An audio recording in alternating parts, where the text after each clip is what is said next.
Hello everyone, आप सभी का स्वागत है आपके अपने चैनल कॉमर्स स्पॉटलाइट में। तो गाइज आपके लिए जो है एक सीरीज जो है टॉपिक वाली मैंने स्टार्ट की है।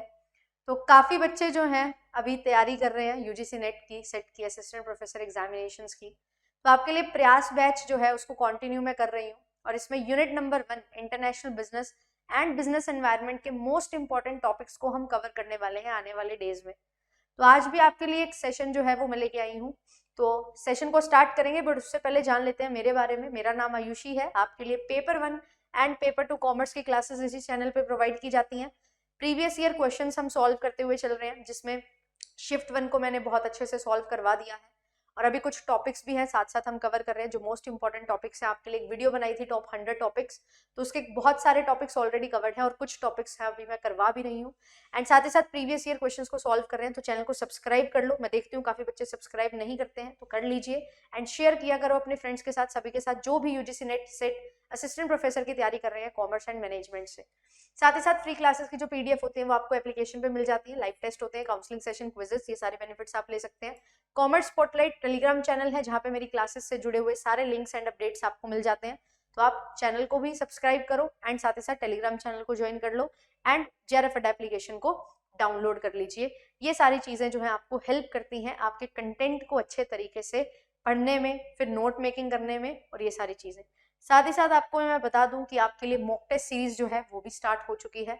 मॉक टेस्ट लगाना इस पॉइंट ऑफ टाइम पे बहुत ज़्यादा ज़रूरी हो जाता है, क्योंकि जब हमारे पास पेपर में कुछ ज़्यादा समय नहीं है, लगभग 40-50 दिन है, तो आपके लिए मॉक टेस्ट लगाना बहुत ज़्यादा ज़रूरी है। साथ साथ प्रिपेयर करो, रिवाइज करो, मॉक टेस्ट लगाओ और साथ ही साथ जो है आप बैचेज में एनरोलमेंट भी ले सकते हो। ऑफलाइन एंड ऑनलाइन बैचेज आपके लिए चल रहे हैं।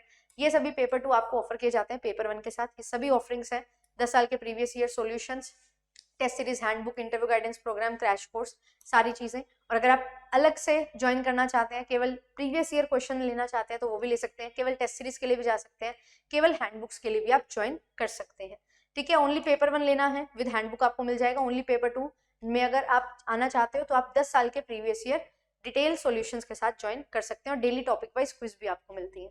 और जॉब के लिए भी आपको बताया जाता है और एचपीएससी की वैकेंसी निकली हुई है, इसके लिए भी कंप्लीट एमसीक्यू बैच जो है मेरा स्टार्ट हो चुका है, तो आप लोग ज्वाइन कर सकते हैं। तो आज की क्लास में हम बात करेंगे एक टॉपिक की जो बहुत इंपॉर्टेंट हमारे लिए होने वाला है, एफडीआई एंड एफपीआई, और साथ ही साथ इसी तरीके से कवर करते हुए वाली है। सबसे पहला टॉपिक जो हमारा रहने वाला है वो है modes to enter into international business. ठीक है, very good evening Radhana ji, Shreya ji, welcome to the class. तो सबसे पहला टॉपिक हम स्टार्ट कर रहे हैं, modes to enter into international business. जब भी एक व्यक्ति अपना बिजनेस इंटरनेशनल लेके जाना चाहता है तो उसको कुछ ना कुछ जरिया फाइंड आउट करना होता है, कुछ ना कुछ वे फाइंड आउट करना होता है जिसके थ्रू वो इंटरनेशनली जा सकता है।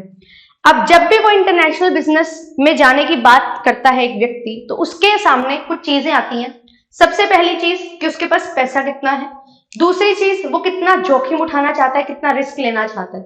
तो ये जो दो चीजें हैं ये बहुत महत्वपूर्ण होती हैं और इन्हीं को ही ध्यान में रखते हुए हमारे पास 3 जरिए हैं जो निकल के आते हैं कि किस तरीके से आप इंटरनेशनल लेवल पे अपना बिजनेस लेके जा सकते हो। डोमेस्टिकली आप बहुत अच्छा कर रहे हो, अब आप चाहते हो कि मैं जितना काम कर रहा हूँ डोमेस्टिकली मैं उससे ज्यादा और अच्छा ग्रो कर सकता हूँ, तो आप इंटरनेशनल जा रहे हो। अब इंटरनेशनल जाने की बात आई कहां से? सबसे पहली चीज जो यहाँ पे इंपॉर्टेंट है हमारे लिए वो है एलपीजी पॉलिसी को समझना, क्योंकि एलपीजी पॉलिसी इकोनॉमिक रिफॉर्म लेके आई थी 1991 में, मनमोहन जी की सरकार थी, इन्होंने ही ये चीज लाई थी एलपीजी पॉलिसी। तो यहाँ पे जब इकोनॉमिक रिफॉर्म्स आए तो लिबरलाइजेशन, प्राइवेटाइजेशन और ग्लोबलाइजेशन की बात हुई। बट ये जो जी है ना, ग्लोबलाइजेशन, इसने क्या किया, हमारे इकोनॉमी को with the rest of the world interconnect कर दिया, जिसकी वजह से बहुत ज्यादा इजी हो गया एक कंट्री के लिए दूसरी कंट्री के साथ व्यापार करना। और जब इजी हो गया है तो लोग व्यापार करना चाहते हैं, तो व्यापार करने के लिए 3 तरीके आए। सबसे पहला तरीका आया ट्रेड रिलेटेड मोड। अभी मैंने आपको बताया कि 2 क्वेश्चन अराइज होते हैं कि आपके पास कितना पैसा है, मतलब कैपिटल आप कितनी लगा सकते हो और कितना रिस्क बियर कर सकते हो। तो सबसे पहला मोड आता है जो हम मान के चलते हैं कि सबसे कम जोखिम भरा मोड है और यहाँ पे पैसों की भी आवश्यकता ज्यादा नहीं है, वो है हमारे पास ट्रेड रिलेटेड मोड, कि मैं जस्ट अपना व्यापार करने के नाते से ही इंटरनेशनली अपने बिजनेस को लेके जा रहा हूं। फिर उसके बाद दूसरा मोड हमारे पास आता है कि जब हमारे रिलेशन अच्छे हो जाते हैं किसी कंट्री के साथ, तो हम क्या करते हैं, हम उनके साथ कॉन्ट्रैक्ट बना लेते हैं, हम मिलके काम करने की वहां पे चाह रखते हैं। तो यहाँ पे आते हैं सेकंड नंबर पे कॉन्ट्रेक्चुअल मोड, जो एक अग्रीमेंट के साथ हमें देखने को मिलते हैं, और यहाँ पे कॉन्ट्रैक्ट बनाती है दो कंट्रीज जो आपस में काम कर रही हैं, और उस कॉन्ट्रैक्ट के तहत वो अपने बिजनेस को रन करती है। फिर इसके बाद हमें ऐसा लगता है कि नहीं, एक कंट्री में तो बहुत ज्यादा पोटेंशियल है, तो हम वहां पे क्या करते हैं, हम ये चाहते हैं कि हम वहां पे जाके ही अपना बिजनेस है जो वो स्टार्ट कर लें, या हम इन्वेस्टमेंट कर दें उस कंट्री में जिस कंट्री के साथ हम क्या करना चाहते हैं, बिजनेस करना चाहते हैं, अपनी एक अलग पहचान उस कंट्री में बनाए। तो तीसरे नंबर पे हमारे पास आता है इन्वेस्टमेंट मोड। अब ये तीन मोड जो है, यहाँ पे रिस्क भी बढ़ता जाएगा और कैपिटल की रिक्वायरमेंट भी बढ़ती जाएगी। पेपर में क्वेश्चन आता है आपसे कि ऐसा मोड बताओ जहां पे रिस्क सबसे ज्यादा है, तो investment mode is the correct answer. ऐसा मोड बताइए जहां पे इन्वेस्टमेंट सबसे कम है, तो वो होता है ट्रेड रिलेटेड मोड। एक व्यक्ति है, उसके पास ज्यादा पैसा नहीं है, ना वो ज्यादा रिस्क लेना चाहता, तो वो कौन से मोड को प्रेफर करे, trade related mode is the answer. तो ये सबसे पहली कंसेप्ट क्लैरिटी आपको यहाँ पे होनी चाहिए कि रिस्क और कैपिटल रिक्वायरमेंट के बेसिस पे हमारे पास तीन तरीके के अलग अलग modes to enter into international business given है। यहां तक क्लियर है। अब इसके बाद हम आगे देखेंगे कि इन अलग अलग मोड्स में क्या क्या फर्दर बाइफर्केशंस हैं। सबसे पहले ट्रेड रिलेटेड मोड की जब हम बात करते हैं, तो इसके अंदर हमारे पास चार तरीके आते हैं। एक्सपोर्ट आप कर सकते हो, एक्सपोर्ट करना मतलब अपनी कंट्री में बना के दूसरी कंट्री में भेज देना, ठीक है, तो यहाँ पे आप एक्सपोर्ट करोगे। एक होता है पिगी बैकिंग, फिर होता है counter trade, and then is e commerce. फिर ऐसे ही इसको डिटेल में स्टडी करेंगे, अभी जस्ट नाम बता रही हूँ, लिख लो अपनी नोटबुक्स में। कॉन्ट्रेक्चुअल मोड में आता है इंटरनेशनल स्ट्रेटेजिक अलायंस, जहां पे दो कंट्री मिलके अलायंस बना रही हैं और काम कर रही हैं। इंटरनेशनल कॉन्ट्रैक्ट मैन्युफैक्चरिंग, कि हम जब मैन्युफैक्चरिंग कर रहे हैं उसमें हमने कॉन्ट्रैक्ट बना लिया कि तुम हमारे बिहाफ पे हमारे सामान को भी मैन्युफैक्चर कर देना, तो यहाँ पे कॉन्ट्रेक्चुअल मोड। मैनेजमेंट कॉन्ट्रैक्ट क्या होता है कि जब एक कंट्री के पास कुछ स्किल्स हैं और वो दूसरी कंट्री में अपने लोगों को जिनके पास स्किल्स हैं उनको भेजते हैं to make understand other people about that skill. तो अगर आप स्किल्स वगैरह एक कंट्री से दूसरी कंट्री में डिलीवर करते हैं, सिखाते हैं, वो इंटरनेशनल मैनेजमेंट कॉन्ट्रैक्ट। फिर आता है turnkey project, international leasing, licensing and franchising. And then इसके बाद इन्वेस्टमेंट मोड में हमारे पास चार तरीके हैं, overseas assembly and mixing, joint venture, wholly owned subsidiaries and foreign investment. अब वन बाय वन इनको पढ़ते हैं। सबसे पहले ट्रेड रिलेटेड मोड में जैसा कि मैंने बताया, रिस्क नहीं है, कैपिटल की ज्यादा रिक्वायरमेंट नहीं है, और सबसे पहला पॉइंट यहाँ पे आता है एक्सपोर्ट। तो यहाँ पे क्या है, लो रिस्क लेके अगर आप एक्सपेंशन करना चाहते हो तो trade related mode is a good idea. अगर आपकी फाइनेंशियल नीड्स कम है, रिसोर्सेज कमिटमेंट्स कम है, तो भी आप ये वाला मोड है उसको यूज कर सकते हो। और यहाँ पे अगर आपको क्या करना है, एक टाइम पे ज्यादा कंट्रीज में अपने बिजनेस को डाइवर्सिफाई करना है और ज्यादा इन्वेस्टमेंट नहीं करनी है, तो भी ट्रेड रिलेटेड मोड आपके लिए बेनिफिशियल हो जाता है। बट इसकी लिमिटेशन क्या है, अब आप खुद जाके इन्वेस्टमेंट नहीं कर रहे, आप खुद से कॉन्ट्रैक्ट नहीं बना रहे हो, तो यहाँ पे आप किसी ना किसी इंटरमीडिएरी के साथ जुड़ोगे, तो आप हमेशा किसी ना किसी पे डिपेंडेंट रहोगे। ये जो है ये इसकी एक लिमिटेशन है, क्योंकि जब आप किसी ना किसी पे डिपेंडेंट रहोगे तो वहां पे आपको प्रॉब्लम हो सकती, तो ये चीज यहाँ पे रहती है। फिर इसके बाद हमारे पास यहाँ पे आता है एक्सपोर्ट। अब हमेशा याद रखना, जो एक्सपोर्ट्स हैं वो किस एक्ट से गवर्न किए जाते हैं, तो हमारे पास एक्ट है एज पर कस्टम एक्ट, ठीक है, जो कस्टम एक्ट है 1962, इसके तहत एक्सपोर्ट्स जो हैं वो हमारे गवर्न होते हैं। और यहाँ पे क्या होता है, हम अपनी कंट्री में काम कर रहे हैं और वहां पे से अपने प्रोडक्ट्स बना के दूसरी कंट्री में डिलीवर कर रहे हैं। तो यहाँ पे हमारे पास दो तरीके से हम एक्सपोर्ट करते हैं। एक होता है डायरेक्ट एक्सपोर्ट, ए कंट्री ने सामान बनाया और बी कंट्री को बेच दिया। एक होता है इनडायरेक्ट एक्सपोर्ट, तो यहाँ पे क्या है कि यहाँ पे हम क्या कर रहे हैं, ए कंट्री ने क्या किया, सामान बनाया, बी कंट्री ने सामान लिया, अब बी कंट्री ने आगे सामान को सी कंट्री को दे दिया, तो ये क्या है, एक इनडायरेक्ट तरीका है एक्सपोर्ट करने का, तो इसको हम बोलते हैं इनडायरेक्ट एक्सपोर्ट्स, ठीक है। तो ये चीजें हमारे पास यहाँ पे रहती हैं एक्सपोर्ट में। फिर इसके बाद सेकंड आता है piggy backing, very very important, दिसंबर 2023 का previous year question. Piggy backing क्या होता है, इसका मतलब होता है कॉम्प्लीमेंट्री एक्सपोर्ट्स। यहाँ पे क्या चीज है, जब आप एक कंपनी है एक नेशन में और एक दूसरी कंपनी है आपके ही नेशन में। एक नेशन में दो कंपनीज हैं। यहाँ पे क्या चीज होती है, हर एक इंसान के पास, हर एक कंपनी के पास, एक कंट्री में जो काम कर रही है उसके पास इतना सारा पैसा नहीं होता कि वो सारा काम खुद से कर सके।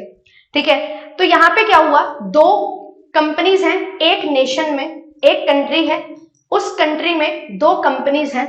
एक कंपनी क्या है, सामान बहुत अच्छा बनाती है, दूसरी कंपनी क्या करती है, सामान का डिस्ट्रीब्यूशन बहुत अच्छा करती है। डिस्ट्रीब्यूशन जो है वो बहुत अच्छा करती है। एक ने मैन्युफैक्चरिंग की, एक ने डिस्ट्रीब्यूशन किया। अब ये जो कंपनी है, कंपनी ए, इसने मैन्युफैक्चरिंग बहुत अच्छी की, बट ये करना चाहती है इंटरनेशनल बिजनेस, तो इसको अपना सामान भिजवाना पड़ेगा दूसरे नेशन में, अगर ट्रेड रिलेटेड मोड की हम यूज कर रहे हैं।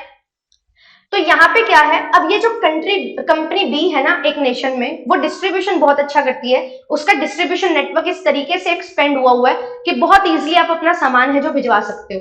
तो ये मैन्युफैक्चरिंग करके कंपनी जाएगी इसके पास, जो कंपनी डिस्ट्रीब्यूशन में बहुत अच्छी है, और बोलेगी कि तुम्हारा डिस्ट्रीब्यूशन नेटवर्क यूज करके तुम मेरी मैन्युफैक्चरिंग प्रोडक्ट जो है उनको दूसरी कंट्री में पहुंचा दो। तो यहाँ पे दो लोग आते हैं और उनके लिए दो टर्म्स दी जाती हैं। पहली टर्म है राइडर, दूसरी टर्म है कैरियर। राइडर का मतलब क्या है, राइडर कौन है, राइडर एक ऐसी एक्सपोर्टिंग फर्म है जो क्या कर रही है, जो किसी और का डिस्ट्रीब्यूशन नेटवर्क यूज कर रही है। इस क्वेश्चन में अगर मैं पूछूं आपसे कि राइडर कौन है, तो फटाफट बता दो मेरे को इस नेशन में राइडर कौन है। की पॉइंट्स नोट डाउन करो, पूरा का पूरा स्लाइड नोट डाउन करने का कोई बेनिफिट नहीं है।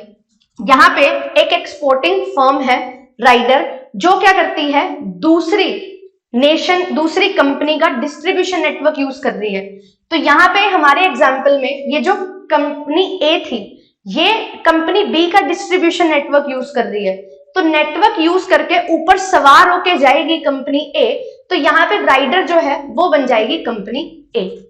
अब जो कंपनी बी है वो कंपनी ए को कैरी कर दी है कि आओ मैं तुम्हारा सामान दूसरे नेशन में ले जाऊं। तो कैरियर जो कौन होता है, कैरियर वो होता है जो दूसरे कंपनी के सामान को क्या करता है, डिस्ट्रीब्यूट करता है टू अदर नेशन। तो ये चीज हमेशा याद रखना, ये टर्म्स हमेशा याद रखना, पेपर में क्वेश्चन आता है। और इसका अगर हम रियल लाइफ एग्जांपल लें तो हमेशा याद रखना, ये जो फाइट कंपनी थी जब इंडिया में आ रही थी, बाहर की कंपनी है, तो इन्होंने देखा कि टाटा जो इंडिया की कंपनी है उनका डिस्ट्रीब्यूशन नेटवर्क इंडिया में बहुत सुपरबली एक्सपेंडेड है। तो इन्होंने अपना डिस्ट्रीब्यूशन नेटवर्क ओपन करने के बजाय क्या किया, टाटा का डिस्ट्रीब्यूशन नेटवर्क यूज किया, क्योंकि इनका डिस्ट्रीब्यूशन नेटवर्क इतने अच्छे तरीके से बना हुआ है कि इनका भी सेम वही कस्टमर है, टारगेट कस्टमर। तो इनके डिस्ट्रीब्यूशन नेटवर्क से फिएट वालों ने क्या किया, डिस्ट्रीब्यूशन नेटवर्क यूज किया टाटा का और कस्टमर बेस को अपने टारगेट किया। तो ये चीज होती है piggy banking. Clear? Yes, very good. ठीक है, जो ए है वो राइडर है, बी जो है वो कैरियर है। वेरी गुड, ये प्रीवियस ईयर क्वेश्चन है, वेरी वेरी इंपॉर्टेंट। फिर इसके बाद हमारे पास आता है थर्ड, काउंटर ट्रेड। अब काउंटर ट्रेड क्या होता है, मैंने तुम्हारे साथ ट्रेड किया, तुम भी मेरे साथ ट्रेड करोगे, मैंने तुमसे कुछ खरीदा, तुम भी मेरे से कुछ खरीदो। तो एक तो होता है बार्टर, जहां पे हम कमोडिटीज के बदले में कमोडिटीज को एक्सचेंज करते हैं, पैसों की इन्वॉल्वमेंट यहाँ पे नहीं होती। फिर होता है काउंटर परचेज, ये होता है पैरेलल बार्टर। यहाँ पे क्या है, मैंने तुमसे एक चीज खरीदी, ए कंपनी ने बी कंपनी से सामान खरीदा, ठीक है, एक्स कमोडिटी खरीदी, ठीक है, परचेज की। अब इसने भी, जो बी कंपनी है उसने ए कंपनी से वाई कमोडिटी परचेज कर ली। यहाँ पे क्या था, यहाँ पे पैसों का रोल नहीं था, बट यहाँ पे पैसों का रोल होता है, पैसे देके सामान खरीदा, इसने फिर पैसे देके सामान खरीद लिया, ये चीज। फिर होता है कंपेंसेट ट्रेड। कंपेंसेशन ट्रेड ये पूछा जा सकता है, वेरी वेरी इंपॉर्टेंट। ये क्या चीज होती है, कंपेंसेशन ट्रेड का मतलब होता है, जैसे एक मैं कंपनी हूं, कंपनी ए, ठीक है, एक कंपनी है कंपनी बी। कंपनी ए ने क्या किया, इसको ना कैपिटल गुड्स की रिक्वायरमेंट थी। कैपिटल गुड्स की रिक्वायरमेंट किस लिए होती है, मैन्युफैक्चरिंग के लिए। इसने बी से क्या किया, कैपिटल गुड्स लिए। अब ये बोलता है मेरे को पैसे देने की बजाय पता क्या करियो, जो तू इन गुड्स को, कैपिटल गुड्स को यूज करके मैन्युफैक्चरिंग करेगा ना, वो सामान मुझे दे दियो। ये होता है कंपेंसेट ट्रेड, जहां पे आप पैसा नहीं दे रहे गुड्स के बदले में, बल्कि जो आप उस कैपिटल गुड्स को यूज करके मैन्युफैक्चरिंग करोगे वो प्रोडक्ट आप उसको दे दोगे। ये होती है कंपेंसेशन ट्रेड। फिर होती है स्विच ट्रेडिंग। स्विच ट्रेडिंग क्या होता है कि जब आप क्या करते हैं, अपना जो ट्रेड है एक दूसरे के साथ स्विच कर लेते हैं, कभी कुछ वो सामान बना के बेच रहा है, कभी आप वो सामान बना के बेच रहे हो।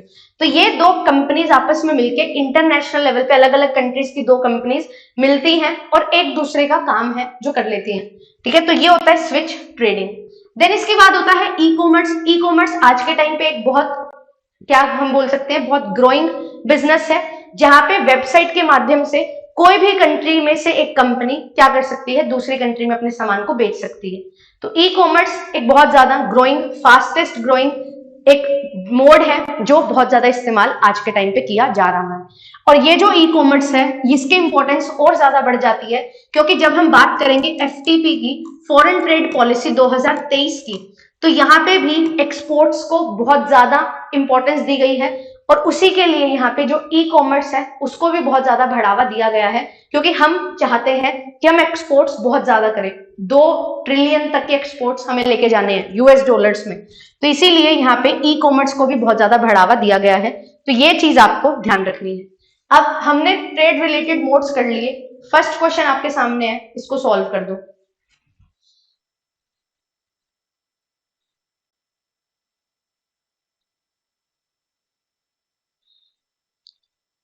क्या बात है, लाइक शेयर करो, शेयर नहीं कर रहे सेशन को। कंसेप्ट क्लासेस हो रही हैं अभी आपकी, काफी वो रहती है, क्या बोलते हैं उसको, नाराजगी कह लो या शिकायत कह लो कि मैम कंसेप्ट क्लासेस लेके आओ। अब प्रीवियस ईयर क्वेश्चन तो बहुत अच्छे से करवाते हो, कंसेप्ट करवा के फिर क्वेश्चन करवाओ। तो आज आपकी फरमाइश पे ये भी हमने कर दिया है, तो आना तो चाहिए। लाइक शेयर करो, क्लास में बच्चों को बुलाओ। चलिए, तो आंसर क्या आ रहा है, मैं पूछ रही हूँ, which of the following is most appropriate mode of entry in international business to an enterprise with little और no experience to international market. आपको इंटरनेशनल मार्केट का कोई एक्सपीरियंस नहीं है, अगर है तो बहुत कम एक्सपीरियंस है, तो इनमें से कौन सा तरीका रहेगा जो आपको चूज करना चाहिए इंटरनेशनल जाने के लिए। तो यहाँ पे मेरे पास एक आंसर आया है बी, जो कि बिल्कुल गलत है। मैंने आपको बोला था 3 मोड होते हैं, रिस्क और कैपिटल के बेसिस पे। तो यहाँ पे जब आपको कोई एक्सपीरियंस नहीं है, मतलब आप रिस्क नहीं लेना चाहते हो, तो you should go for exporting only. तो सी जो है ये इसका बिल्कुल करेक्ट आंसर यहाँ पे बन जाएगा। अब मैं आपको एक और एक्रोनियम दे रही हूं, हमेशा ध्यान रखना, जब आप इंटरनेशनल जाना चाहते हो तो यहाँ पे ना 5 स्टेजेस होती हैं, स्टेजेस टू गो इंटरनेशनल। ये होती है DIGMT, नहीं DIMGT। ये DIMGT क्या है? D स्टैंड्स फॉर डोमेस्टिक, आप अपनी कंट्री में काम कर रहे हो बस। I स्टैंड्स फॉर इंटरनेशनल, अब आप इंटरनेशनल जाने की सोच रहे हो, तो इंटरनेशनल जाने की सोच रहे हो मतलब एक्सपोर्ट्स वगैरह यहां पे आएंगे। देन इसके बाद आता है M, M stands for MNCs, जहां पे आप मल्टीनेशनल कॉर्पोरेशंस के रूप में काम कर रहे हो, मतलब आप इन्वेस्टमेंट कर रहे हो। G का मतलब होता है ग्लोबल, ग्लोबल का मतलब क्या है कि आप हर एक नेशन में या मोस्टली रीजन वाइज आप अपने बिजनेस को एक्सपेंड कर रहे हो। एंड T होता है ट्रांजैक्शनल, ट्रांजैक्शनल का मतलब क्या होता है कि जहां पे आपने पूरे संसार को एक बना दिया, वसुधैव कुटुंबकम, ठीक है। वसुधैव कुटुंबकम का मतलब क्या है कि जो पूरा का पूरा वर्ल्ड है वो एक ही है, एक एंटिटी है। तो यहाँ पे जब आप ट्रांजैक्शनल लेवल पे चले जाते हो ना, आप हर एक नेशन में अपना बिजनेस ओपन कर लेते हो, वो होता है ट्रांजैक्शनल लेवल। तो इस तरीके से ये जो है पॉइंट्स चलते हैं, याद रखना, वेरी वेरी इंपॉर्टेंट। तो सबसे कम रिस्क आप जब इंटरनेशनल जाते हो तो वो एक्सपोर्टिंग में आता है, C is the very correct answer, ठीक है। अब इसके बाद सेकंड है हमारे पास कॉन्ट्रेक्चुअल मोड्स। कॉन्ट्रेक्चुअल मोड्स में क्या चीज होगी?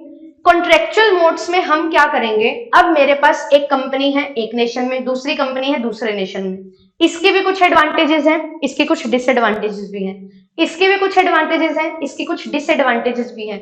ये दोनों देख रहे हैं एक दूसरे को कि जो मेरी एडवांटेजेस हैं और इसकी जो एडवांटेजेस हैं वो अलग अलग हैं, जो मेरी डिसएडवांटेजेस हैं वो इसकी एडवांटेजेस हैं, जो इसकी एडवांटेजेस हैं वो इसकी डिसएडवांटेजेस हैं।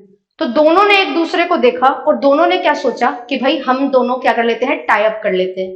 हम आपस में कॉन्ट्रैक्ट बना लेते हैं। इससे होगा क्या, मेरे जो फायदे हैं उनसे तो मैं ग्रो करूंगी, दूसरे पर्सन के जो एडवांटेजेस है ना वो मुझे हेल्प करेगा टू ग्रो।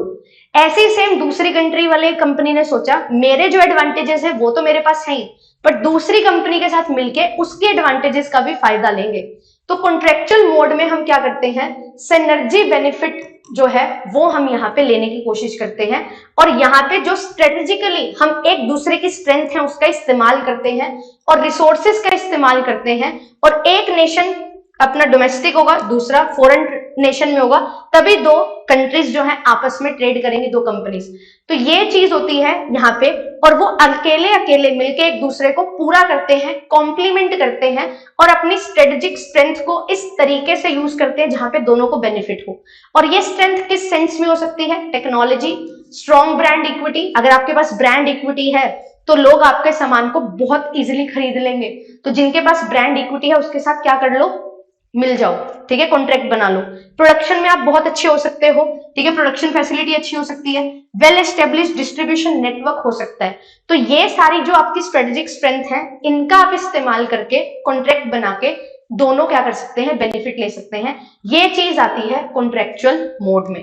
अब अलग अलग तरीके के कॉन्ट्रेक्चुअल मोड होते हैं। सबसे पहला होता है इंटरनेशनल स्ट्रेटेजिक अलायंस। दो कंपनी एक प्रोडक्ट बना रही है मिलके, वो क्या है, एक स्ट्रेटेजिक अलायंस है।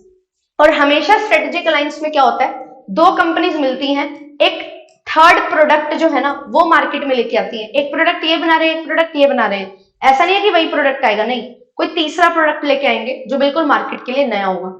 ये क्यों, यहाँ पे जो ये अलायंस बना रही है दो कंपनीज ए और बी अलग अलग नेशन में, ये क्या है, ये आपस में फॉर्मली एक फॉर्मल रिलेशन में होती है।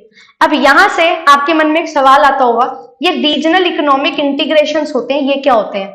ये यही होते हैं कि हम क्या कर सकते हैं, हम अकेले अकेले नहीं वो काम कर सकते जो हम मिलके कर सकते हैं, तो अलग अलग नेशन मिल जाते हैं, रीजन वाइज इकोनॉमिक मतलब economy wise region wise integrate हो जाते हैं, जिसके तहत उनको यहाँ पे बेनिफिट्स हैं जो मिलते हैं। तो म्यूचुअल बेनिफिट लेने के लिए ये एक फॉर्मल रिलेशन बनाते हैं। जो ट्रीटीज वगैरह होती हैं वो इसका एग्जाम्पल होती हैं, ठीक है। तो वेरी वेरी इंपॉर्टेंट, याद रखना, यहाँ पे रीजनल इकोनॉमिक इंटीग्रेशन भी आ जाएगा। अब ये जो अलायंस है, यहाँ पे कोई नई आइडेंटिटी नहीं बन रही, मिलके काम कर रहे हैं, कोई थर्ड पार्टी नहीं बन रही, बट हाँ प्रोडक्ट नवा जरूर यहाँ पे बन रहा है। वेरी वेरी इंपॉर्टेंट, ध्यान रखना, इसका रिलेटेड क्वेश्चन मैं अभी आपसे पूछने वाली हूँ, ठीक है। फिर इसके बाद आता है इंटरनेशनल कॉन्ट्रैक्ट मैन्युफैक्चरिंग। अब यहाँ पे क्या है, एक व्यक्ति मैन्युफैक्चरिंग में बहुत अच्छा है, ठीक है, एक कंट्री या एक कंपनी बोल सकते हो आप। तो यहाँ पे हम क्या करते हैं, अगर मैन्युफैक्चरिंग में अच्छा है तो उसकी लो कॉस्ट ऑफ प्रोडक्शन है, तभी उसको अच्छा मान रहे हैं कि प्रोडक्शन बहुत सस्ते दाम पे कर देता है। तो उसका बेनिफिट लेने के लिए क्या करती हैं फर्म्स जो है उसके साथ मिल जाती हैं, ठीक है। और यहाँ पे सप्लाई कर, जैसे मेरे को ये पता है मेरी कंट्री में लेबर जो है ना बहुत इजीली मिल जाती है, ठीक है, बट लेबर इजीली मिल जाती है, कैपिटल गुड्स हमारे पास है नहीं, हम इतने एडवांस है नहीं, तो कॉस्ट ज्यादा पड़ती है। और यहाँ पे क्या है, एक कंपनी है जो बहुत इजीली लो कॉस्ट प्रोडक्शन कर देती है। तो मैं क्या करती हूँ, मेरे पास चीप लेबर है, इनके पास कैपिटल गुड्स सस्ते हैं, तो इस लेबर को यहाँ पे लेके जाके कैपिटल गुड्स की सहायता से और लेबर चीप लेबर की सहायता से हम क्या करते हैं, ज्यादा प्रोडक्शन एट लो कॉस्ट बना सकते हैं, वो बेनिफिट हम ले सकते हैं, और उसके साथ साथ हम क्या कर सकते हैं, ग्रो कर सकते हैं। तो ये होता है कॉन्ट्रैक्ट मैन्युफैक्चरिंग, कि किस तरीके से आप मैन्युफैक्चरिंग में कॉन्ट्रैक्ट बना रहे हो। जैसे कि एग्जाम्पल लिखा हुआ है मैंने, बिल्कुल रियल लाइफ एग्जाम्पल है। लीडिंग शू मैन्युफैक्चरिंग ब्रांड है नाइकी, हमें पता है, ठीक है, इनका खुद का कोई भी मैन्युफैक्चरिंग प्लांट नहीं है, ये किसी ना किसी से अपने शूज को मैन्युफैक्चर करवाते हैं, और किसके तहत, इंटरनेशनल कॉन्ट्रैक्ट मैन्युफैक्चरिंग के तहत, ठीक है। जो नाइकी है शू मैन्युफैक्चरिंग ब्रांड है, बट ये खुद मैन्युफैक्चरिंग नहीं करते, ठीक है, ये ऑलरेडी एक ब्रांड इन्होंने एस्टेब्लिश कर लिया, इन्होंने हर जगह अपने मैन्युफैक्चरिंग ब्रांड ना खोल के किसी और से कॉन्ट्रैक्ट करके अपने शूज को मैन्युफैक्चर करवाते हैं, ठीक है। इनके सिर्फ शूज के स्टोर्स हैं जहां पे आपको शूज मिलते हैं। तो ये चीज होती है कॉन्ट्रैक्ट मैन्युफैक्चरिंग। फिर इसके बाद आगे देखो, आगे यहाँ पे क्या है, थर्ड है इंटरनेशनल मैनेजमेंट कॉन्ट्रैक्ट। अब यहाँ पे क्या होता है कि फॉर एग्जांपल हम फ्रेंचाइजिंग वाला कंसेप्ट पढ़ते हैं कि एक कंपनी एक नेशन में है, उसने अपनी कंपनी खोली, आगे उन्होंने फ्रेंचाइजी किसी और को दे दी अलग अलग कंट्रीज में। अब यहाँ पे एक चीज होती है कि अगर आप एक फ्रेंचाइजी के तहत ऑपरेट कर रहे हो तो आपका हर एक चीज क्या होती है, सेम होती है। तो अब फॉर एग्जाम्पल एक ताज होटल है मुंबई में, एक ताज होटल है किसी और नेशन में, तो जो वो नेशन में ताज होटल की जो सर्विसेज है ना, वो सेम सर्विसेज जो महाराष्ट्र में मुंबई में हमारा जो ताज होटल है उसके जो वहां पे लोग हैं उनको भी सेम वो चीज आनी चाहिए। तो बाहर से लोग आ रहे हैं, उनको स्किल प्रोवाइड कर रहे हैं, उनको ट्रेनिंग दे रहे हैं, वो क्या होती है, इंटरनेशनल मैनेजमेंट कॉन्ट्रैक्ट, जहां पे आप स्किल्स की बात करते हैं, जहां पे हम गुड्स की नहीं, हम जहां पे सर्विसेज की बात करते हैं, इंटेंजिबल्स की बात करते हैं, वो बन जाता है इंटरनेशनल मैनेजमेंट कॉन्ट्रैक्ट। याद रखना बहुत इंपॉर्टेंट है। तो होम बेस्ड कंट्री है वो टीच करती है अपने management skills foreign based country को, उसको हम यहाँ पे बोलते हैं इंटरनेशनल मैनेजमेंट कॉन्ट्रैक्ट। और ये कॉन्ट्रेक्चुअल बेसिस पे होता है, 2 महीने 3 महीने के लिए आप ट्रेनिंग पे गए हो या आप ट्रेनिंग देने आए हो, वो चीज यहाँ पे रहती है। ठीक है, फिर इसके बाद आता है टर्नकी प्रोजेक्ट। अब टर्नकी का मतलब क्या है कि हमारे पास ना इतनी एक्सपर्टीज नहीं है, इतनी टेक्नोलॉजी नहीं है कि हम कोई चीज खुद से बना पाए, तो हम किसी और को क्या कर देते हैं, वो ठेका देना बोलते हैं ना, ठेके पे देना, या किसी और को बोलते हैं कि तुम ये काम हमारी जगह करो। तो हम जो टेक्निकल कंपिटेंट लोग हैं उनको, उनसे वो काम करवाते हैं, उन कंट्री से वो काम करवाते हैं, एंड वो काम करने के बाद अपनी फीस चार्ज करने के बाद हमें वो सारा काम सौंप देते हैं और फिर हम उसको ऑपरेट करते हैं। तो यहाँ पे जैसे कि मेट्रो है, कंस्ट्रक्शन प्लांट है, मैन्युफैक्चरिंग फैसिलिटीज है, इनके लिए जहां पे हमारे पास ज्यादा रॉ मटेरियल नहीं है, एडवांस टेक्नोलॉजी एडवांस नहीं है, तो हम क्या करते हैं, मैन्युफैक्चरिंग के लिए हम मटेरियल तो प्रोवाइड कर रहे हैं, कंप्लीशन होने के बाद क्या हो जाता है, रेडी टू यूज स्टेट में आने के बाद वो चीज हमें दे दी जाती है और उसके बदले में सर्विसेज ले ली जाती है।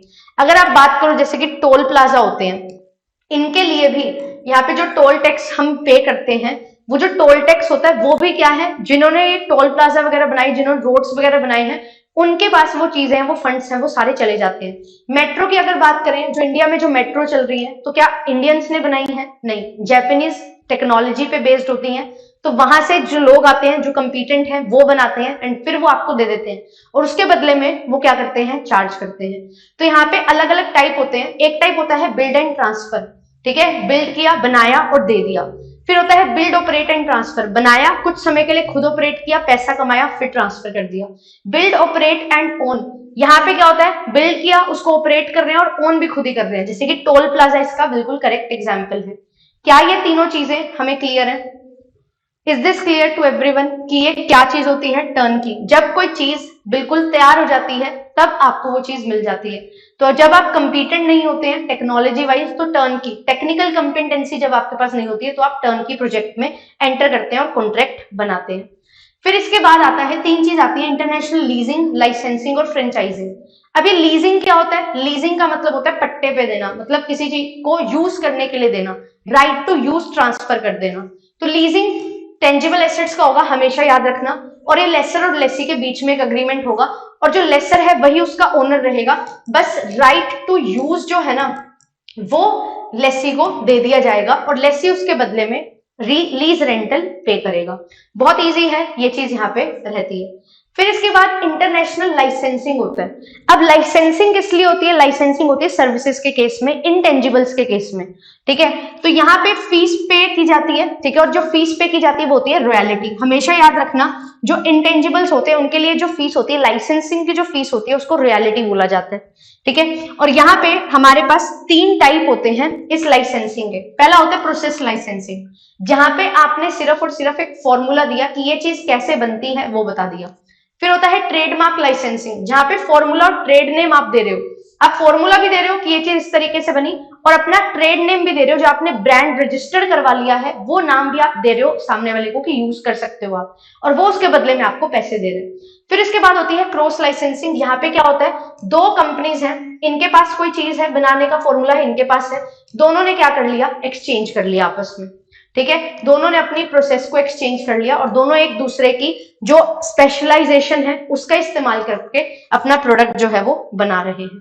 फिर इसके बाद आता है इंटरनेशनल फ्रेंचाइजिंग। अब ये फ्रेंचाइजिंग किससे रिलेट करता है? तो ये रिलेट करता है सर्विसेज से, ठीक है। इसको क्या बोला जाता है? अब लाइसेंसिंग में भी हमने इंटेंजिबल्स की बात की थी, सर्विसेज आर ऑल्सो इंटेंजिबल, तो इसको एक्सटेंशन ऑफ लाइसेंसिंग ही बोला जाता है। इंपॉर्टेंट है, याद रखना। यहाँ पे क्या फर्क पड़ता है, फ्रेंचाइजिंग में क्या एक एक्स्ट्रा स्टेप है? ये एक्स्ट्रा स्टेप ये है कि जो गुडविल है ना वो भी आपको ध्यान में रखना है। यहाँ पे एक एक चीज जो है ना फ्रेंचाइजिंग में वो हर जगह सेम होगी।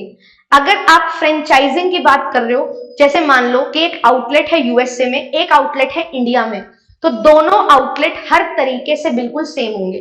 वहां पे जो लोग होंगे उनकी ड्रेस जो होंगी, वॉल्स का पेंट जो होगा, इंटीरियर होगा, जो भी चीजें होंगी बिल्कुल एग्जैक्टली सेम होंगी। तो वो होती है फ्रेंचाइजिंग, ठीक है।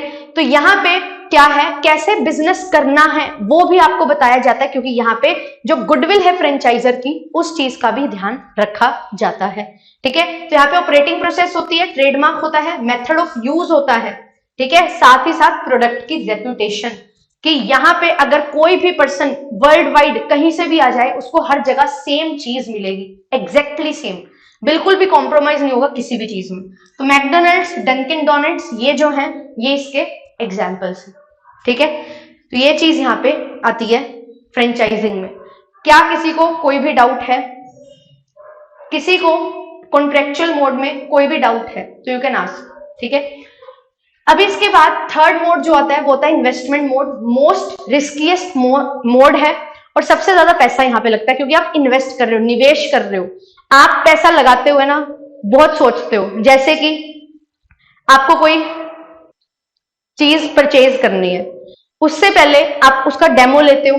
तो डेमो लेते हुए आप ज्यादा नहीं सोच रहे, डेमो लेना है, ठीक है, डेमो लिया, पैसे नहीं जा रहे उसमें, ठीक है। बट जब आपको कोई चीज खरीदनी होती है तो आप 3 बार सोचते हो, है ना। और डेमो भी इसलिए ले रहे हो क्योंकि आपको वो चीज खरीदनी है। तो यहाँ पे इन्वेस्टमेंट क्या होती है, सबसे ज्यादा रिस्की बट सबसे ज्यादा प्रॉफिटेबल भी हो सकती है। अगर आपने कोई चीज में निवेश कर दिया और वो आपके लिए फ्रूटफुल हुई, अच्छे रिजल्ट दिए, तो आपके लिए बल्ले बल्ले है।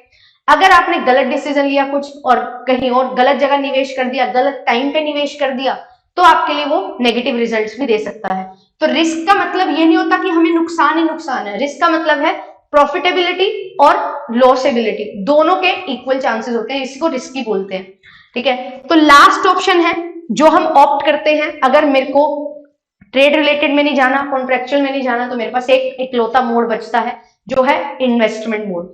और अगर आप ट्रेड रिलेटेड के अकॉर्डिंग जा चुके हो, आपने कॉन्ट्रैक्ट भी बना के देख लिया है, आप और एक्सपेंशन चाहते हो, तो आप इन्वेस्टमेंट मोड की तरफ आते हो। तो यहाँ पे इंटरनेशनल इन्वेस्टमेंट क्या है, जैसे कि गवर्नमेंट फंड्स, एड्स वगैरह, क्रॉस बॉर्डर लोन्स वगैरह, एफपीआई, एफडीआई, ये जो है ये इसके एग्जाम्पल्स हैं जो बनते हैं। अब इसमें 4 चीजें मैंने आपको बताई थी। ओवरसीज असेंबलिंग और मिक्सिंग क्या होता है? देखो कभी कभी क्या होता है ना, हमारे पास पूरा एक प्रोडक्ट ना बनके उसके कुछ टुकड़े बनते हैं। जैसे फॉर एग्जांपल मोबाइल फोन्स हैं, कार्स हैं, कभी कभी कोई कोई नेशन क्या करते हैं, स्पेयर पार्ट्स बनाता है और स्पेयर पार्ट्स बना के भेज देता है किसी और कंट्री में, और उसकी जो असेंबली होती है ना वो किसी और कंट्री में होती है। उसकी जो असेंबलेंस होती है, इकट्ठा किया जाता है, वो किसी और कंट्री में किया जाता है। तो इसको बोला जाता है ओवरसीज असेंबलिंग एंड मिक्सिंग, ठीक है। तो पार्ट्स हैं जो रिक्वायर्ड प्रोडक्ट के, वो मैन्युफैक्चर किए गए हैं किसी और नेशन में और उनको असेंबल किया गया है, जोड़ के एक प्रोडक्ट बनाया गया है आपकी होम कंट्री में। इसको बोला जाता है ओवरसीज असेंबलिंग एंड मिक्सिंग। इसमें क्या होता है ना, मैन्युफैक्चरिंग करने के लिए आपको ज्यादा खर्चा नहीं करना पड़ा, बट यस आपको असेंबलिंग करने के लिए आपने असेंबलिंग प्लांट लगाए, तो वहां पे आपने एक्सपेंशन किया, ठीक है। और ये जो मोड है ना, इसको ज्यादा इंडिया में अगर मैं बात करूं तो ज्यादा तवज्जो भी दिया जा रहा है, ज्यादा इस पे फोकस भी किया जा रहा है, क्योंकि सरकार चाहती है कि फॉरेन से जो लोग हैं, जो प्रोडक्ट है बेसिकली, वो हमारे नेशन में आके मिक्सअप होंगे। तो मैन्युफैक्चरिंग करने के लिए जब वो आएंगे तो वो अपना प्रॉपर प्लांट लगाएंगे, फिर वो रिटर्न है जो अपने नेशन में भी लेके जाएंगे। बट अगर मैन्युफैक्चर प्रोडक्ट हमें मिल जाएगा, हम असेंबल करके उस प्रोडक्ट को मेड इन इंडिया का टैग या फिर असेंबल्ड इन इंडिया का टैग लगा के हम बेच सकते हैं। तो असेंबली करना और बनाना, ये दोनों चीजें अलग अलग होती हैं। कभी कभी आपने देखा होगा किसी प्रोडक्ट पे लिखा होता है मेड इन इंडिया और लिखा होता है असेंबल्ड इन इंडिया। तो इसका मतलब क्या है? असेंबल्ड इन इंडिया का मतलब है कि यहाँ पे जो सामान बन के आया था, स्पेयर पार्ट्स, उनको सिर्फ जोड़ा गया है, बनाया नहीं गया है इंडिया में, ठीक है। ये डिफरेंस होता है, ये चीज ध्यान रखना इंपॉर्टेंट है। फिर इसके बाद आता है जॉइंट वेंचर। अभी मैंने आपको कॉन्ट्रेक्चुअल मोड में बताया था strategic alliance, international strategic alliance. उसमें हमने बात की थी कि 2 कंट्रीज हैं, फॉर्मल रिलेशन होता है उनका आपस में, और वो एक नया प्रोडक्ट मार्केट में लेके आती है, थर्ड प्रोडक्ट। बट जो वो 2 कंपनीज हैं उनकी कोई अलग पहचान नहीं होती। जॉइंट वेंचर में क्या होता है, अलग पहचान हो जाती है। 2 या 2 से ज्यादा फर्म्स आपस में मिलती हैं और एक न्यू बिजनेस एंटिटी बनाती हैं, एक नया बिजनेस बना देती हैं, और यूनिकनेस क्या होती है कि वो जो बिजनेस बनाया है उनको दो अलग अलग एंटिटीज ने शेयर कर रखा है, उनकी ओनरशिप शेयर्ड है, ठीक है। और यहाँ पे क्रिएशन होता है न्यू एंटिटी का, बट स्ट्रेटेजिक अलायंस में न्यू एंटिटी नहीं बनती है, नया प्रोडक्ट बनता है, ठीक है। और म्यूचुअल बेनिफिट के लिए फॉर्मल रिलेशन में वो आते हैं। वेरी वेरी इंपॉर्टेंट, ध्यान रखना। ओनरशिप यहाँ पे क्या होती है, वहां पे शेयर्ड ओनरशिप होती है, यहाँ पे भी शेयर्ड ओनरशिप है। क्रिएशन ऑफ न्यू एंटिटी की अगर मैं बात करूं तो यहाँ पे क्रिएशन ऑफ न्यू एंटिटी होती है किसमें, ज्वाइंट वेंचर में। और न्यू प्रोडक्ट जो है वो बनता है, वो कहाँ बनता है, दोनों में ही बनता है। तो वहां पे हम न्यू प्रोडक्ट बनाते हैं, यहाँ पे बिल्कुल नई एंटिटी बना देते हैं, एक नया बिजनेस बना देते हैं, ठीक है। ये चीज आपको ध्यान में रखनी है। फिर इसके बाद आती है Holi own subsidiary. Holi own subsidiary क्या है, मतलब कि आप एक कंपनी है एक कंट्री में, आप उस दूसरी कंट्री में ना खुद नहीं जा रहे, आपने क्या किया, वहां पे एक कंट्री ऑपरेट कर रही थी, उसका 100% स्टेक ले लिया। अब 100% स्टेक लिया तभी होली ओन्ड सब्सिडरी बनी, होली मतलब कंप्लीटली। तो यहाँ पे क्या है, कंपनी जिसका कॉमन स्टॉक पूरा का पूरा ओन किया गया है अनदर कंपनी के द्वारा, जिसको पेरेंट कंपनी बोलते हैं, तो वो कंपनी जिसका स्टॉक ओन कर लिया गया है उसको सब्सिडरी बोला जाता है। और सब्सिडरीज क्या है, यहाँ पे लोग क्यों खुद जाके नहीं करना चाहते बिजनेस और क्यों सब्सिडरी बना लेते हैं, क्योंकि अलग अलग कंट्रीज में अलग अलग टैक्सेशन होता है। हम एक टैक्सेशन में पढ़ते हैं ट्रांसफर प्राइसिंग, तो यहाँ पे ये चीजों के बेनिफिट लेने के लिए भी जो है taxation purpose, laws and regulation purpose से भी लोग क्या करते हैं, खुद इन्वेस्टमेंट ना करके वहां पे अपनी सब्सिडरीज को रखते हैं, ठीक है। जो कंट्रीज दूसरी ये कंट्रीज में है तो अलग अलग कंट्रीज के रूल्स एंड रेगुलेशंस को यहाँ पे फॉलो किया जाता है। अब यहाँ पे ऐसा किया क्यों जाता है, अब देखो मैं जब जाऊंगी किसी और कंट्री में तो मेरे को वहां पे उनको समझने के लिए टाइम लगेगा, पर अगर वहां पे कोई बिजनेस ऑलरेडी एस्टेब्लिश है तो वो ऑलरेडी समझता है कि क्या वहां पे लोकल किस तरीके से काम हो रहा है, तो मेरे को ज्यादा खर्चा नहीं करना पड़ेगा जाके समझने में। मैं मार्केट नॉलेज, वहां की जो लोकल मार्केट है उस नॉलेज को पहले ही जान जाऊंगी और उस अकॉर्डिंग अपना बिजनेस है जो करूंगी। और यहाँ पे कंट्रोल आपका रहेगा। हाई कॉस्ट होती है क्योंकि आप किसी और कंट्री से एक फुली ओन सब्सिडरी ले रहे हो, होली ओन सब्सिडरी ले रहे हो, तो पैसे तो बहुत ज्यादा लगेंगे, तो कॉस्ट ज्यादा होती है। एंड यस, कॉम्प्लेक्स और कॉस्टली प्रोसीजर भी होता है, पूरा प्रोसेस कॉस्टली होता है, कॉम्प्लेक्स होता है, कि बहुत इजी नहीं है किसी भी कंट्री में जाके अपनी सब्सिडरी बना लेना। कुछ टर्म्स एंड कंडीशंस होंगी, वो सारी समझोगे, सारा कुछ प्रोसेस होगा, रूल्स एंड रेगुलेशंस होंगे, लीगैलिटीज होंगी, वो सारी चीजें कॉम्प्लेक्सिटी क्रिएट करती हैं। और यहाँ पे स्लो एंट्री होती है ड्यू टू सेटअप टाइम। अब यहाँ पे क्या है, एक नेशन है दूसरा नेशन है, अलग अलग टाइम हॉरिजॉन्स हैं, अलग अलग तरीके से काम है। आपको लोकल नॉलेज तो मिल गई, बट आपस में एक म्यूचुअल अंडरस्टैंडिंग बनाने के लिए आपको थोड़ा टाइम लगता है, तो यहाँ पे भी थोड़ी स्लो एंट्री होती है। और अगर आप खुद जाओगे तो और भी ज्यादा स्लो एंट्री होती है, इसीलिए हम ये चीज प्रेफर करते हैं कि वहां पे जो ऑलरेडी एस्टेब्लिश्ड है एक कंपनी, उसका ही हम बेनिफिट ले सकते हैं। फिर इसके बाद आती है फॉरेन इन्वेस्टमेंट, जो दो पार्ट्स में डिवाइडेड है, एफडीआई और एफपीएल। अब एफडीआई क्या होती है, जहां पे आप क्या करते हैं, कंट्रोल लेना चाहते हैं और यहाँ पे हम एटलीस्ट 10% जो है उसकी इन्वेस्टमेंट करते हैं। और किसमें, कैपिटल एसेट्स में। कैपिटल एसेट्स में अगर आप इन्वेस्टमेंट कर रहे हैं तो वो होती है आपकी एफडीआई। और अगर आप फाइनेंशियल एसेट्स में इन्वेस्टमेंट करते हैं वो क्या होती है, वो होती है एफपीआई, ठीक है। एक होता है एफआईआई, फॉरेन इंस्टीट्यूशनल इन्वेस्टर्स। वो फॉरेन इंस्टीट्यूशनल इन्वेस्टर्स का मतलब क्या है कि फॉरेन इंस्टीट्यूशंस हैं जो इन्वेस्टमेंट कर रहे हैं। जैसे हमारे पास क्या है, लेट्स से म्यूचुअल फंड्स है, कोई भी आदित्य बिरला म्यूचुअल फंड्स हैं, लेट अस सपोज वो यूएसए में जाके इन्वेस्टमेंट करे, तो यूएसए वालों के लिए वो क्या है, एक एफआईआई है।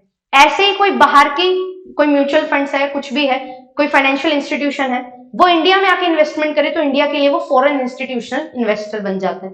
तो ये होता है एफआईआई, एफपीआई और एफडीआई, ठीक है। अब यहाँ पे इसको थोड़ा सा और डिटेल में पढ़ेंगे, ठीक है। यहाँ पे फीचर्स बता देती हूँ। हाई रिस्क होता है बिल्कुल फॉर एफडीआई एफपीआई में, एफपीआई में कंपैरेटिवली कम रिस्क है, बट अगर फॉरेन इन्वेस्टमेंट की बात करें रिस्क ज्यादा है, रिसोर्सेज बहुत ज्यादा चाहिए, modification can be made at any point of time. ये चीज हो सकती है क्योंकि एफडीआई है ना आपके पास, तो आपने कंट्रोल लिया हुआ है तो मॉडिफिकेशन भी हो सकती है, और डायरेक्ट ओनरशिप आपको मिलती है जिससे आपका कंट्रोल भी है, जो आता है एफडीआई में। ये चीज है बेसिक सी, ठीक है। तो यहाँ पे हमने modes to enter into international business को कवर कर लिया है। क्वेश्चन आपके सामने है, फटाफट इसका आंसर करेंगे।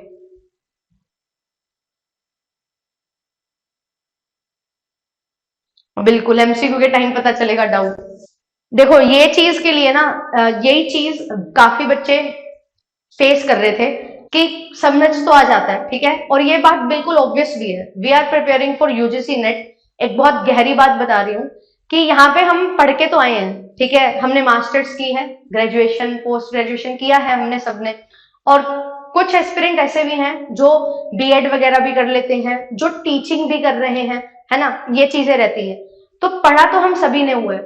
यूजीसी नेट एग्जामिनेशन क्यों खास बनता है? उसके पेपर पैटर्न की वजह से, एमसीक्यू बेस्ड है।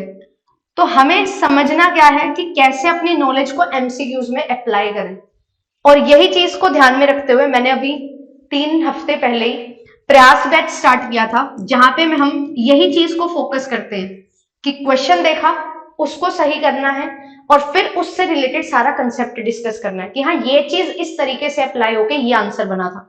तो अभी आपके पास 70-75 दिन जो है या 80 दिन है, इनमें यही चीज को ट्राई करो, ज्यादा से ज्यादा कंसेप्ट रिवाइज करो। बिल्कुल बहुत अच्छी बात है, क्योंकि रिवीजन के बिना तो कुछ नहीं होगा, बट क्वेश्चन में प्रैक्टिस उससे भी ज्यादा इंपॉर्टेंट है। तो यहाँ पे मेरे पास आंसर आ रहा है ऑप्शन नंबर सी। जब 2 और 2 से ज्यादा एंटिटी कम आ जाती है और एक न्यू बिजनेस एंटिटी बनती है जो बिल्कुल लीगली सेपरेट है और वो 2 बिजनेस से बिल्कुल अलग है, तो ये हमने पढ़ा था जॉइंट वेंचर में, ठीक है। जॉइंट वेंचर इसका करेक्ट आंसर यहाँ पे हो जाएगा। चलिए नेक्स्ट क्वेश्चन देखिए। आउटसोर्सिंग अ पार्ट ऑफ और entire production and concentrating on marketing operation, इसको क्या बोला जाता है? Very very important. जब आप प्रोडक्शन को तो किसी और को आउटसोर्स कर देते हो कि हमारे लिए कर देना ये काम, और खुद मार्केटिंग ऑपरेशंस पे काम करते हो।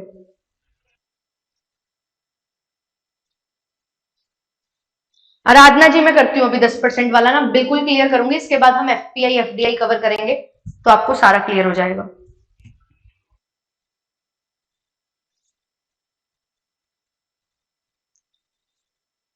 हमने एक चीज पढ़ी थी, कॉन्ट्रैक्ट मैन्युफैक्चरिंग, नाइकी का एग्जाम्पल लिया था कि इनका खुद का मैन्युफैक्चरिंग प्लांट नहीं है, ये काम करते हैं मार्केटिंग में, है ना, स्टोर्स इनके बहुत हैं। तो यहाँ पे जो करेक्ट आंसर बनेगा वो क्या बन जाएगा? Option number C. आउटसोर्स करने का मतलब क्या होता है कि आपके बिहाफ पे कोई और काम कर दे, ठीक है, आप जो काम कर रहे हो वो काम आपके बिहाफ पे कोई और कर दे, इसको बोला जाता है आउटसोर्स, ठीक है। आपने सुना होगा केपीओ, नॉलेज प्रोसेस आउटसोर्सिंग, ठीक है। तो ये क्या चीज होती है कि यहाँ पे हमारी जगह कोई और है, जो लोग उसमें स्पेशलाइज होते हैं, वो काम हमारे बिहाफ पे वो कर देते हैं, ठीक है। बीपीओ भी सुना होगा, बिजनेस प्रोसेस आउटसोर्सिंग। अब मुझे क्या करना है, मेरे को ना अपने बिजनेस में लोगों को रिक्रूट करना है। अब रिक्रूट करने में मेरा जाता है बहुत सारा टाइम। एक मेरे पास एजेंसी है जो रिक्रूटमेंट करती है, तो मैं अपनी रिक्वायरमेंट्स भेज दूंगी, उस रिक्वायरमेंट्स के तहत वो एक एड निकलवा देंगे, और उस एड के तहत लोग यहाँ पे अप्लाई करेंगे, और उनमें से जितनी जो मेरी रिक्वायरमेंट है उसके तहत मेरे को एक लिस्ट मिल जाएगी, और मैं फाइनल इंटरव्यू लेके उनको हायर कर लूंगी। ये चीज होती है आउटसोर्सिंग, इंपॉर्टेंट है, पेपर में पूछी गई है, इसलिए मैंने यहाँ पे आपको कवर करवा दिया, ठीक है। लास्ट क्वेश्चन बताओ इसका, what is the which of the following is not an advantage of exporting? Exporting का इनमें से कौन सा एडवांटेज नहीं है?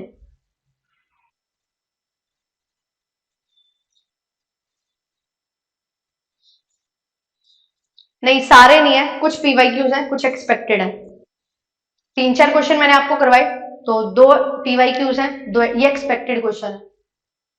एक्सपोर्टिंग का एडवांटेज कौन सा नहीं होता? easier way to enter into international market, comparatively lower risk, limited presence in foreign market, less investment requirement। Advantage नहीं है बताना है। तो यहाँ पे क्या हो जाएगा कि हमारी जो फॉरेन मार्केट में प्रेजेंस है वो भी लिमिटेड होती है। क्यों? क्योंकि आप खुद नहीं कर रहे, आप किसी की सहायता लेके कर रहे हो, ठीक है। तो ये चीज क्या होती है, ये चीज हमारे पास निकल के आती है कि ये क्या है, ये एक डिसएडवांटेज है, ठीक है। इसका आंसर हो जाएगा ऑप्शन नंबर सी। अब जो दिसंबर में प्रीवियस ईयर क्वेश्चन आया था ये मैं करवा देती हूं आपको, ठीक है, उसको कर लो। यस, इस क्वेश्चन को सॉल्व करिए। The exporting firm is termed rider where the other firm with an established distribution channel is the target companies of the target companies termed as carrier. The phenomena is known as.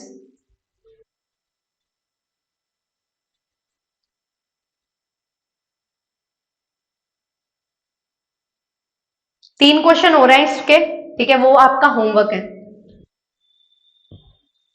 इसके बाद FDI और FPI करेंगे।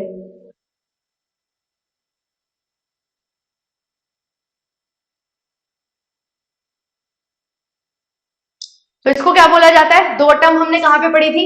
Piggy packing में पढ़ी थी ma'am, career और rider. Rider है जो कौन है? वो गाना है ना, सारी दुनिया का बोझ हम उठाते हैं, कुली वाला, तो वही ये लोग भी क्या है? दूसरे कंपनी को हेल्प करते हैं टू एक्सपेंड ओवरसीज, ठीक है, ये राइडर होता है। और सॉरी, कैरियर जो है वो हेल्प करता है, और राइडर कौन है? जिसको हेल्प किया जाता है, ठीक है। तो कैरियर है जो सारी दुनिया का बोझ हम उठाते हैं, जिसपे ये चलता है, फिट हो जाता है। ये लर्न करने के तरीके होते हैं, ठीक है, हम इस तरीके से याद कर लेते थे, थोड़ा मजा भी आता है और लर्न भी